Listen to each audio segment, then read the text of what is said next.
Well, I appreciate you channeling me last hangout, and thank you for that. And I'll take over from here.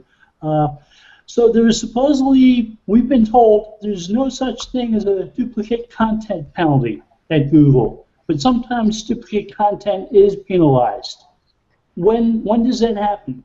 And is it something like syndicated content an area of at risk for that type of penalization? I let Andre answer this question.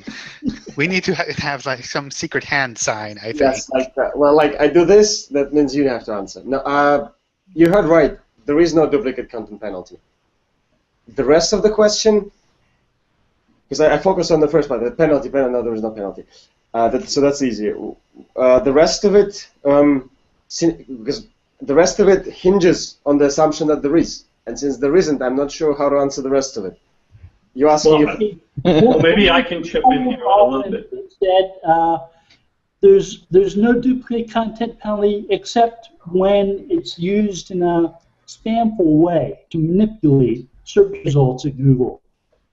True, but even there, Bill, I would avoid talking about duplicate content penalties for spam purposes, because then it's not about duplicate content. Then it's about generating, very often in an automated way, content that is not so much duplicated as kind of parsed and scraped from multiple places and then potentially probably monetized in some way or another, and it just doesn't serve any purpose other than to gain traffic, redirect traffic, maybe make some money for the person who created it. This is not about content that gets really sort of created for any kind of reason other than just to be there. So I personally don't think about it as duplicate content.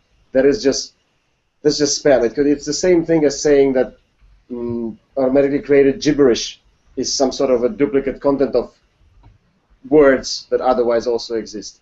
Like I would really separate those two issues, because the things that Eamon led in with, URLs generated on WordPress, and the things that we're going to discuss today later, maybe about e-commerce sites and so on, I wouldn't want people to confuse those two.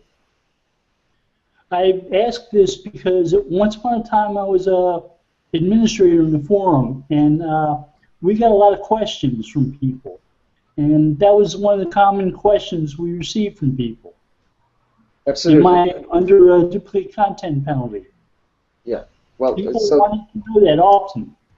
There isn't one, right? It's a little bit a case of semantics, because the duplication filter, i.e. you notice there's 6 copies of this, Google only needs to show 1 in the results. It's not that it hasn't indexed the content, it's not that it's penalized the content, but at the point of results you can see that these are very, very similar, and it will just show the highest ranked one. Well, that is in no way a penalty, right? No, do you see how to the second ranked person who's now not shown, that seems like a penalty to them? It's very rare that you would have 2 people in this equation, and I think we're going to come to this later on today, but it's very rare that you would see 2 separate websites. And to my knowledge, probably almost never you would see 2 websites under such conditions.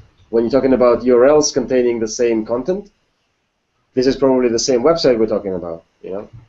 I'm actually thinking much more of issues like when a manufacturer has given a default blurb and then several retailers have used that exact text, and we do see this quite a lot. We see it less nowadays because SEOs have made people a lot more aware of this. Google Hangouts have made people a lot more aware of this, but it was still an issue, and I'm still seeing it in some products, particularly in furniture.